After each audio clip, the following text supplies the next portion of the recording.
কারিগরি শিক্ষার কোনো বিকল্প নাই।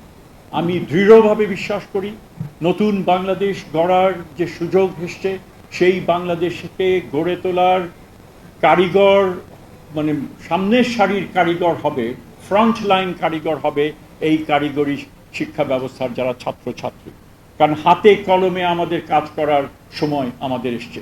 বিশ্ব ব্যবস্থা এখন এমন জায়গায় যাচ্ছে যে আমাকে প্রযুক্তি আমাদেরকে শিখতে হবে, বিজ্ঞান আমাদেরকে শিক্ষা হবে, একই সাথে সাথে মাদ্রাসা শিক্ষা ব্যবস্থারও আধুনিকায়নের একটা তারা নিজেরাই সেটা মনে করেন এবং সেখানে রাষ্ট্র আমরাও চাই যে তারা যেন দক্ষ হয়ে সে তারা যে তাদের যে মূল লক্ষ্য সেটা তারা তো পালন করবেনই, সেটা তার সেই শিক্ষা তারা অর্জন করবে। একই সাথে সাথে কারিগরি দক্ষতা এগুলো তারা যেন গ্রহণ করে এবং এবং এবং যেটাকে বলা যেতে পারে কোয়ালিটি, কোয়ালিটি কারিগরি শিক্ষা তারা যেন গ্রহণ করেন।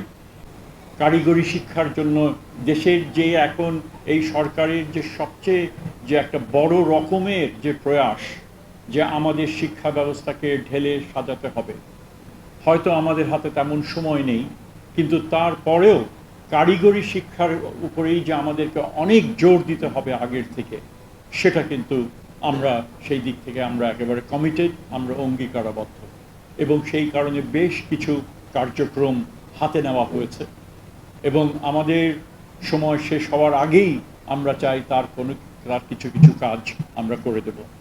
আর এই জুলাই মাসেই সেই বড় রকমের আন্দোলন হয়েছিল, ছাত্রদের আন্দোলন হয়েছিল, শ্রমিকরা সেখানে যোগ দিয়েছিলেন, সেখানে ছাত্রদের পিতামাতারা বিশেষ করে মাতারা সেখানে যোগ দিয়েছিলেন, শিক্ষকরা সেখানে সমর্থন জুগিয়েছিলেন, সমগ্র জাতি এই ছাত্রছাত্রীদের পেছনে এসে দাঁড়িয়েছিলেন। কাজে সেই ধরনের একটা ব্যবস্থা, একটা নিপীড়নমূলক একটা ব্যবস্থা সেখানে ছিল। আমরা যারা নাগরিক হিসেবে যারা ছিলাম আমরা ভুলে যেতে চাচ্ছিলাম, আমরা ভুলে যেতে বসেছিলাম যে আমাদের অধিকার নিয়ে আমরা নাগরিক, আমাদের অধিকার ছিল না, আমরা প্রজাতে আমরা পরিণত হয়েছিলাম। এই ছাত্ররা এই জুলাই মাসে আমাদেরকে সেই ব্যবস্থা থেকে একটা মুক্তি দিয়ে নতুন বাংলাদেশ গড়ে উঠেছে।